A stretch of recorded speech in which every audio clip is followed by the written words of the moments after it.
नेहा जी दिल्ली से। राधे राधे महाराज। गुरुदेव, मेरे माता पिता ने एक सपना देखा था कि मैं एक उच्च पदाधिकारी बनूं। उन्होंने मेरे हर संभव प्रयास किया और मैंने भी बहुत मेहनत की, बट असफलता हाथ लगी। महाराज जी, अब असफलता से डर सा लगने लग गया है, प्रयास करने में भी डर लगने लग गया कि दोबारा असफल हो गई तो तो माता पिता तिबारा प्रयास करेंगे। हमको प्रयासरत रहना है। हमारा पूर्व का प्रारब्ध जो है ना, जैसे हमको दुख देना है प्रारब्ध को, तो अब हम अगर सफल हो जाएंगे तो दुख कैसे मिलेगा? तो असफल करेगा ना, तो कई बार असफल करेगा, कितनी बार प्रारब्ध अटैक करेगा। हम हर बार प्रयास करते हैं और प्रारब्ध को असफल करने के लिए नाम जप करो। नाम जप करते हो साथ में, अधिक से अधिक संख्या में नाम जप करो।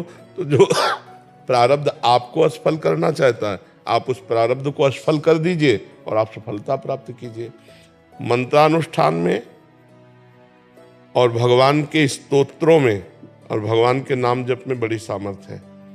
यदि हम भगवान के मंगलमय स्तोत्रों का, जैसे भारी से भारी संकट हो और गजेंद्र मोक्ष का पाठ करें रोज, तो भारी से भारी संकट निवृत्ति हो जाएगी।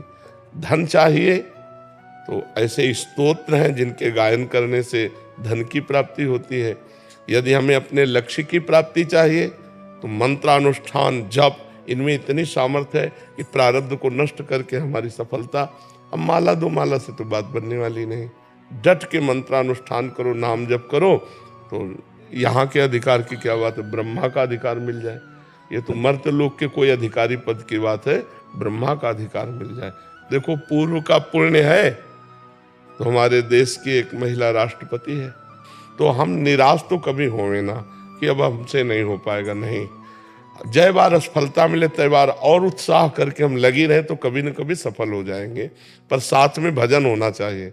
अगर तप नहीं है, भजन बल नहीं, तो किसके बल से आप प्रारब्ध को दबा करके आगे बढ़ेंगे? वो भजन बल ही होता है। इसलिए खूब भजन कीजिए, नाम जप कीजिए और भगवान से प्रार्थना कीजिए, तो कभी न कभी तो सुन ही लेंगे। महाराज जी, मन में भय हो गया है कि असफलता के डर की वजह से और उसकी वजह से जो माता पिता को दुख होता है, उनका जो चेहरा देखना पड़ता है। देखो, इस पे ध्यान नहीं देना चाहिए।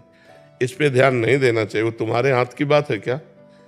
अब बच्चे इसी बात को ज्यादा ध्यान देने लगते हैं तो गलत मार्ग में चले जाते हैं। ना हम माता पिता के दुख को देखेंगे, ना स्वयं दुखी होंगे। ऐसे बच्चे तो गलत कदम उठा लेते हैं। बिल्कुल नहीं देखना। माता पिता दुखी हैं तो मैं क्या करूं? तुम्हारा प्रारब्ध भोग है।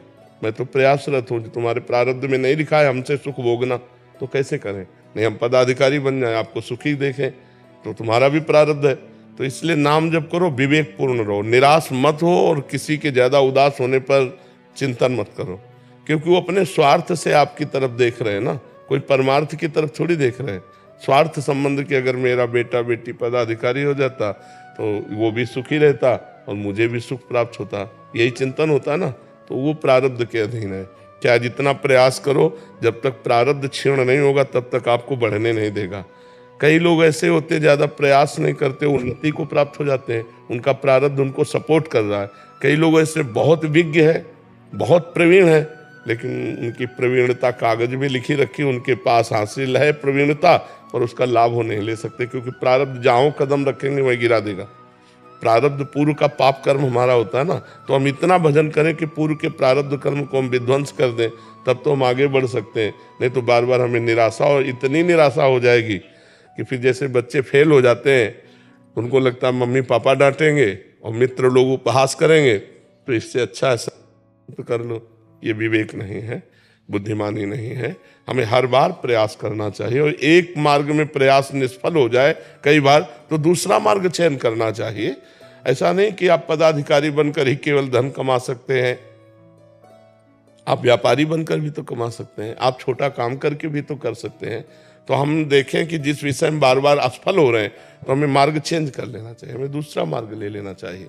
पढ़ लिख करके आप ऐसी नौकरी भी कर सकते हैं जिससे आपको अच्छे पैसे मिल जाएं और आप अपने परिवार का पोषण करें। जरूरी सरकारी पदाधिकारी ही बन करके हम अपने परिवार का पोषण कर सकते हैं? नहीं। तो हमें बहुत गंभीर रहना है, धैर्यवान रहना है और भगवान से जुड़े रहना है। तो हमारी जिंदगी आज नहीं तो कल प्रकाशित हो जाएगी। भगवान कृपा कर देंगे।